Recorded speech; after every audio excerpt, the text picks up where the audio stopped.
ପିଲାମାନେ ସାକ୍ଷୀ ଗୋପାଳଙ୍କ କଥା ଶୁଣ। ଜଣେ ଗରିବ ବ୍ରାହ୍ମଣ ଥିଲା।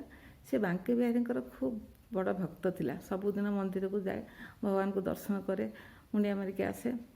ତା'ର କିଛି ଆବଶ୍ୟକ ହେବାରୁ ସେ ଜଣେ ମହାଜନଙ୍କ ଠାରୁ କିଛି ଟଙ୍କା କରଜ ନେଲା। କରଜ ଟଙ୍କାକୁ ସେ ପ୍ରତି ମାସରେ କିସ୍ତି କିସ୍ତି କରି ସୁଝି ଚାଲିଥାଏ। ଶେଷ କିସ୍ତିଟେ ବାକି ଥାଏ। ଦୁଷ୍ଟ ମହାଜନଟି କ'ଣ କଲା ନା, ତା ନାଁରେ ଅଦାଲତରେ ଯାଇକି ଗୋଟେ କେସ୍ କରିଦେଲା। ସେ କେସ୍ରେ ଲେଖିଲା ଯେ ବ୍ରାହ୍ମଣ ମୋଠୁ ପଇସା ନେଇଛି ଏବଂ ସୁଧ ମୂଳ କିଛି ଦେଇନାହିଁ। ତେଣୁ ଅଦାଲତରୁ ବ୍ରାହ୍ମଣ ପାଖକୁ ଗୋଟେ ନୋଟିସ୍ କଲା। ବ୍ରାହ୍ମଣ ଆସିକି ଅଦାଲତରେ ହାଜର ହେଲା।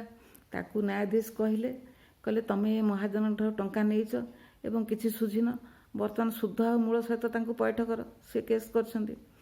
ବ୍ରାହ୍ମଣ ବଡ଼ ବ୍ୟସ୍ତ ହୋଇ କହିଲେ ଆଜ୍ଞା, ଇଏ ମିଛ କହୁଛନ୍ତି। ମୁଁ ତାଙ୍କୁ କିସ୍ତି କିସ୍ତି କରି ସେ ଟଙ୍କା ସୁଝିଛି, ଶେଷ କିସ୍ତିଟି ହିଁ ବାକି ଅଛି। ଇଏ କିନ୍ତୁ ମୋ ନାଁରେ ମିଛ କଥା କହୁଛନ୍ତି। ନ୍ୟାୟାଧୀଶ କହିଲେ କିନ୍ତୁ କ'ଣ କରାଯିବ, ସିଏ ତ ମାନୁନାହାନ୍ତି, ତମ ନାଁରେ କେସ୍ କରିଛନ୍ତି। ତମେ ଯଦି ଟଙ୍କା ତାଙ୍କୁ ଦେଇଛ, ତମର କିଏ ସାକ୍ଷୀ ଅଛି, ତାଙ୍କୁ ଡାକ। ବ୍ରାହ୍ମଣ ଟିକେ ଚିନ୍ତା କଲା, ତାପରେ କହିଲା ଆଜ୍ଞା, ଭଗବାନ ବାଙ୍କି ବିହାରୀ ହିଁ ମୋର ସାକ୍ଷୀ, ସେ ହିଁ ମୋ ପାଇଁ ସାକ୍ଷ୍ୟ ଦେବେ। ନ୍ୟାୟାଧୀଶ କହିଲେ ହଉ। ମନ୍ଦିରକୁ ତାପରେ ନୋଟିସ୍ ପଠାହେଲା। ତାପରେ ଯେଉଁଦିନ ଶୁଣାଣି ଅଛି, ସେଦିନ ଜଣେ ବୁଢ଼ା ବ୍ରାହ୍ମଣ ଆସି ଅଦାଲତରେ ପହଞ୍ଚିଲେ। ନ୍ୟାୟାଧୀଶଙ୍କୁ କହିଲେ ମୁଁ ଏ ବ୍ରାହ୍ମଣ ପାଇଁ ସାକ୍ଷୀ ଦେବାକୁ ଆସିଛି। ନ୍ୟାୟାଧୀଶ କହିଲେ ଠିକ୍ ଅଛି, ଆପଣ କହନ୍ତୁ କ'ଣ ଜାଣିଛନ୍ତି। ବୃଦ୍ଧ ବ୍ରାହ୍ମଣ କହିଲେ ଅମୁକ ଅମୁକ ତାରିଖରେ ଏ ବ୍ରାହ୍ମଣଟି ମହାଜନକୁ ଟଙ୍କା ସୁଝିଛି। ମୁଁ ଏକଥା ନିଜ ଆଖିରେ ଦେଖିଛି। ତାପରେ ନ୍ୟାୟାଧୀଶ କ'ଣ କଲେ, ମହାଜନଙ୍କୁ କହିଲେ ତମ ଖାତା ଆଣ ଦେଖିବା ସତ କି ମିଛ। ଖାତା ଆଣିଲାରୁ ଦେଖିଲାଠୁ ଜଣାପଡ଼ିଲା ଯେ ବୃଦ୍ଧ ବ୍ରାହ୍ମଣ କହିଥିବା ଦିନମାନଙ୍କରେ ପ୍ରକୃତିରେ ଟଙ୍କା ଦିଆହୋଇଛି, କିନ୍ତୁ ନାଁଟି ନକଲି ପଡ଼ିଛି। ନ୍ୟାୟାଧୀଶ ସବୁ ବୁଝିପାରିଲେ। ସିଏ ମହାଜନଙ୍କୁ କହିଲେ ତମେ ୟାଙ୍କ ବିରୁଦ୍ଧରେ ମିଥ୍ୟାରୋପ କରି କେସ୍ କରିଥିବାରୁ ତୁମକୁ ଜରିମାନା କରାଗଲା ଏବଂ ବ୍ରାହ୍ମଣକୁ କହିଲେ ତୁମେ ନିର୍ଦ୍ଦୋଷରେ ଖଲାସ ହେଲ, ତୁମର କୌଣସି ଦୋଷ ନାହିଁ। ଏତିକି କହିସାରି ନ୍ୟାୟାଧୀଶ କହିଲେ ଆଚ୍ଛା, ତମ ପାଇଁ ଯେଉଁ ବୃଦ୍ଧ ବ୍ରାହ୍ମଣ ସାକ୍ଷୀ ଦେବାକୁ ଆସିଥିଲେ ସେ କୁଆଡ଼େ ଗଲେ, ତାଙ୍କୁ ଟିକେ ଡାକ, କଥା ହେବା। ମୋତେ ବହୁତ ଭଲ ଲାଗିଲା।